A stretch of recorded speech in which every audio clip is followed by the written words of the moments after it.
Football এই একটি শব্দই যথেষ্ট।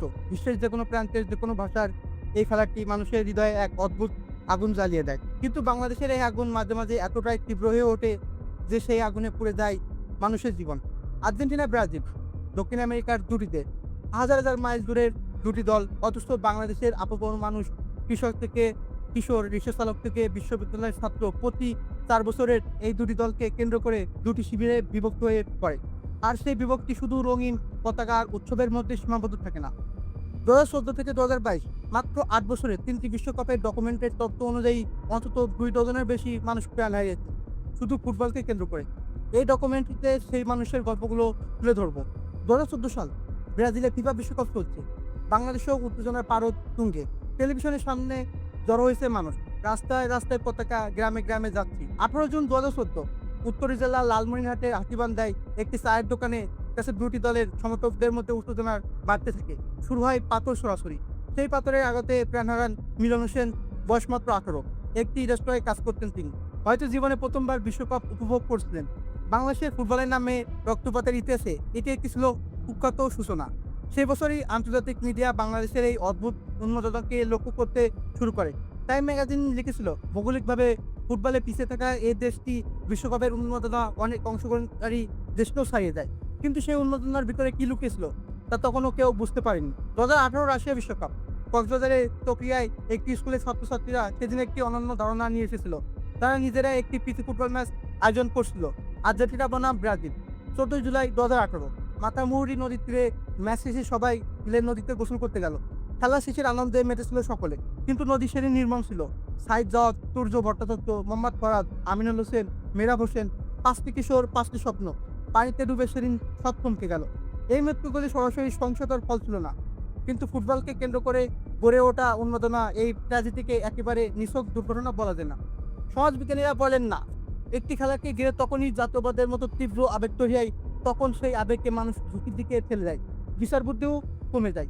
২০২২ কাতার বিশ্বকাপ। এই বিশ্বকাপ বাংলাদেশের সবচেয়ে বেশি প্রাণহানির জন্ম দিয়েছে। শুধুমাত্র একটি মাসে অন্তত ১২টির মতো মৃত্যু খবর পাওয়া যায়। প্রথম আলো সহ বিভিন্ন জাতীয় সংবাদ মাধ্যম পরিসংখ্যান তুলে ধরেছিল, কিন্তু আমরা কি সেই সংখ্যার পেছনের মানুষগুলোকে মনে রেখেছি?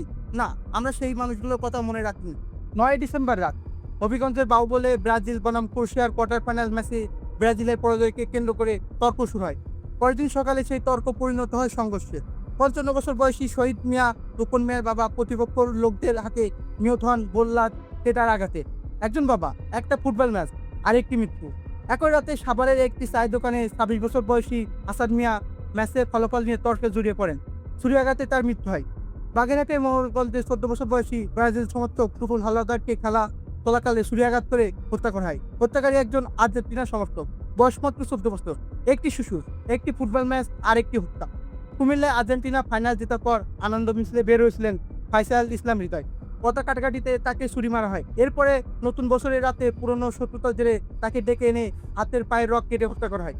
ভোলায় নুডলস খাওয়ার আয়োজন নিয়ে মতবিরোধ শুরু হয়। হ্যাঁ, নুডলস থেকে শুরু হয় বিবাদ। আর সেই বিবাদে প্রাণ হারান মোহাম্মদ হৃদয় ইসলাম নামে এক ছেলে। তার বয়স মাত্র ২০ বছর। সহিংসতা ছাড়াও বাংলাদেশে আরেকটি বিশ্বকাপ উন্মাদনা মর্মান্তিক অধ্যায় রয়েছে। সেটা হলো পতাকা উত্তোলন ট্র্যাজেডি। ২০১৪ সালে ঢাকায় ৩ জন মারা গেছেন বৈদ্যুতিক তারে স্পর্শ লেগে। পতাকা টাঙাতে গিয়ে স্থানীয় মিডিয়া তাদেরকে ডেকেছিল বিশ্বকাপ শহীদ নামে। ২০২১ সালে কোপা আমেরিকা চলাকালে গাইবান্ধার সাদুল্লাপুরে ৩৫ বছর বয়সী স্বপন মণ্ডল আর্জেন্টিনার পতাকা টাঙাতে গিয়ে ৩৩ কেভি ভোল্টে বিদ্যুতিক তারে স্পষ্ট হয়ে মারা যান। কিন্তু ২০২২ সালে সেই ভয়াবহ পতাকা ট্র্যাজেডি আরও বেশি মাত্রা পৌঁছায়। ৭টি জেলা, ৭ জন কিশোর ও তরুণ প্রাণ হারান পতাকা টাঙাতে গিয়ে। খাগড়াছড়িতে ১৭ বছরের দীপন সুত্রা আর্জেন্টিনা পতাকা টাঙাতে গিয়ে তেঁতুল গাছে উঠেছিল। ১১,০০০ ভোল্টের বিদ্যুতে স্পষ্ট হয়ে তিনি মৃত্যুবরণ করেন।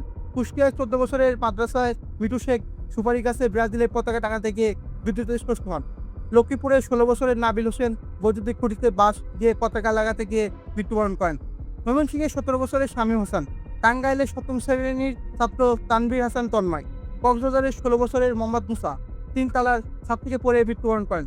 প্রতিটি নাম, প্রতিটি বয়স, প্রতিটি মৃত্যু একটি পতাকার জন্য। কেবল বাইরের সহিংসতা নয়, ফুটবলের উন্মাদনা মানুষের শরীরের ভিতরেও আঘাত করে। আন্তর্জাতিক চিকিৎসা গবেষণাপত্র পিএমসিতে প্রকাশিত একটি গবেষণায় দেখা গেছে, বিশ্বকাপ সংশ্লিষ্ট মৃত্যুর প্রায় ২৬% ঘটে আংশিক আবেগীয় উত্থান পতনের কারণে সৃষ্টি হৃদরোগে। ২০২২ বিশ্বকাপে ফরিদপুর ও নেত্রকোনায় আর্জেন্টিনার ২ জন সমর্থক হৃদরোগে আক্রান্ত হয়ে মৃত্যুবরণ করেন খেলা দেখার উত্তেজনায়। তারা কোনো অপরাধের শিকার হননি, কোনো সংঘর্ষে জড়াননি, শুধু দল হারার কষ্ট বা জেতার আনন্দ পেতে পারেননি। ফুটবল একটি খেলা, তাদের হৃদয়কে থামিয়ে দিয়েছে। প্রশ্ন হলো কেন?